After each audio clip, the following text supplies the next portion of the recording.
सबसे पहले अगर पवन सिंह के बायोग्राफी की बात करें तो उनके जीवन के तमाम पहलुओं पर बात करना होगा ताकि उनसे जुड़ी सभी छोटी बड़ी जानकारी आपको प्राप्त हो।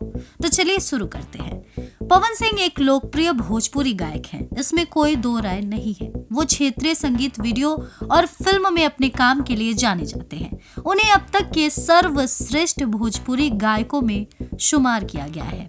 उन्हें भोजपुरी फिल्म उद्योग में पावर स्टार के रूप से जाना जाता है। पवन सिंह का जन्म 5 जनवरी 1986 को बिहार के आरा शहर के जोकहरी गांव में रमाशंकर सिंह और प्रतिमा सिंह के घर हुआ था। उन्होंने 1997 में ओढ़निया वाली एल्बम से एक गायक के रूप में अपनी शुरुआत की। इसके बाद उन्होंने लॉलीपॉप लागेलू और काच कसैली जैसी कई हिट एल्बम दिए। साल 2020 में उन्होंने कमरिया हिला रही है गाने से बॉलीवुड में कदम रखा।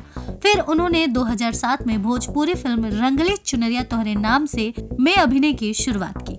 उन्होंने भोजपुरी फिल्मों में प्रतिज्ञा, पवन पुरवैया और कई अन्य के रूप में अभिनय करना शुरू किया। उनका फिल्मी करियर लगभग 2 दशकों तक चला। पवन सिंह ने साल 2014 में सत्तारूढ़ भारतीय जनता पार्टी यानी भाजपा में शामिल होकर राजनीति में प्रवेश किया। भाजपा ने उन्हें 2024 के आम चुनाव के लिए आसनसोल लोकसभा क्षेत्र से नामित किया, लेकिन अखिल भारतीय तृणमूल कांग्रेस के नेताओं द्वारा सोशल मीडिया पर उनके महिला विरोधी और अश्लील गीतों के स्क्रीनशॉट पोस्ट करने के बाद उन्होंने चुनाव लड़ने से इनकार कर दिया। अगर पवन सिंह की निजी जिंदगी की बात करें तो पवन सिंह ने साल 2014 में नीलम सिंह से शादी की थी, लेकिन शादी के कुछ महीनों बाद नीलम ने मुंबई के अंधेरे स्थित अपने घर में आत्महत्या कर ली। संगीत और फिल्म उद्योग में अपने करियर के दौरान उनका नाम कई भोजपुरी अभिनेत्रियों जैसे काव्या सिंह, अक्षरा सिंह और अन्य के साथ जुड़ा। उन्होंने 2018 में एक फैशन डिजाइनर ज्योति सिंह से शादी की।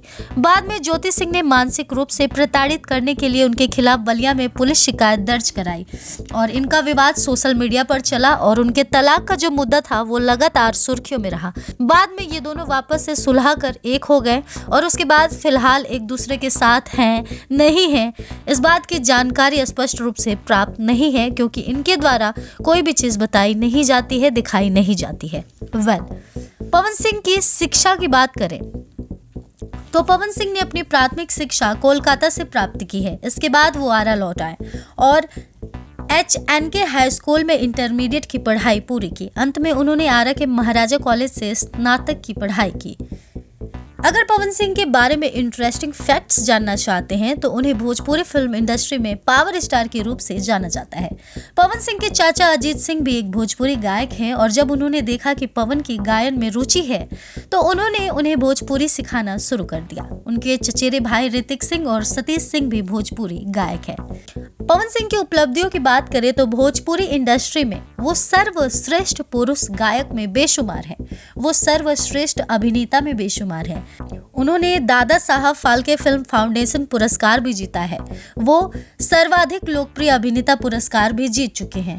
उन्होंने अपने फिल्म माँ तुझे सलाम के लिए सर्वश्रेष्ठ अभिनेता जूरी पुरस्कार भी अपने नाम किया है। अगर पवन सिंह के पॉलिटिकल करियर के बारे में बात की जाए तो 2024 में उन्होंने भाजपा के टिकट पर आसनसोल लोकसभा सीट से चुनाव लड़ा। बाद में उससे इनकार करने के बाद उन्होंने खुद निर्दलीय उम्मीदवार के तौर पर काराकाट से चुनाव लड़ा। वो अलग बात है कि वो चुनाव में जीत नहीं पाए और हार गए, लेकिन फिर भी जिस तरह का माहौल बना उसको देख के ये लगता है कि अगली बार पवन सिंह का काराकाट में आना तय है। अगर 2014 की बात करें तो पवन सिंह 2014 में ही भारतीय जनता पार्टी में शामिल हुए थे और वहीं से उनकी दिलचस्पी राजनीति में भी शुरू हो गई थी। फिलहाल इसमें कोई दो राय नहीं है कि पवन सिंह पॉलिटिक्स में आना चाहते हैं और अपना पावर पॉलिटिक्स में भी आजमाना चाहते हैं। इसी के साथ आपको बता दें कि साल 2008 में उनका एक और एल्बम सॉन्ग लॉलीपॉप लागेलू आया था, जिससे पवन सिंह रातों रात सुपरस्टार बन गए थे। ये गाना न सिर्फ भोजपुरी बल्कि कई और इंडस्ट्री में भी खूब पसंद किया जाता है। इसके बाद उन्होंने भोजपुरिया दरोगा प्रतिज्ञा सैया के साथ मड़ैया में, जोगी जी धीरे धीरे, तू जान हो हमार, उमरिया कैली तोहरे नाम समेत कई सुपर हिट फिल्मों में काम किया और नाम कमाया। पवन सिंह की पर्सनल लाइफ के बारे में तो आप जानते करते ही हैं। पवन सिंह की लाइफ किसी फिल्मी कहानी से कम नहीं है। साल 2014 में पवन सिंह ने नीलम सिंह से शादी की थी, लेकिन 1 साल बाद ही उनकी पत्नी ने मुंबई में सुसाइड कर लिया था। इस बारे में हमने आपको पहले भी बताया। वहीं पवन को उनकी पत्नी की मौत का जिम्मेदार भी ठहराया गया। पवन सिंह उस समय काफी ज्यादा कंट्रोवर्सी में रहे और मेंटली डिसेबल रहे, डिस्टर्ब रहे। हालांकि अभी तक नीलम सिंह की मौत की असली वजह सामने नहीं आई है। इसके बाद अक्षरा सिंह से उनका लंबा रिलेशन रहा, जिसके बारे में हर कोई जानता है। उसके बाद उनका ब्रेकअप भी हुआ, इसके बारे में भी हर कोई जानता है। पवन सिंह की निजी जिंदगी की चर्चाएं सोशल मीडिया पर खुलेआम होती है। कह सकते हैं कि भोजपुरी के पावर स्टार एक खुली किताब की तरह है। पहली पत्नी नीलम सिंह के निधन के 4 साल बाद पवन सिंह ने अक्षरा सिंह से ब्रेकअप करके 2018 में बलिया की रहने वाली ज्योति सिंह से दूसरी शादी कर ली।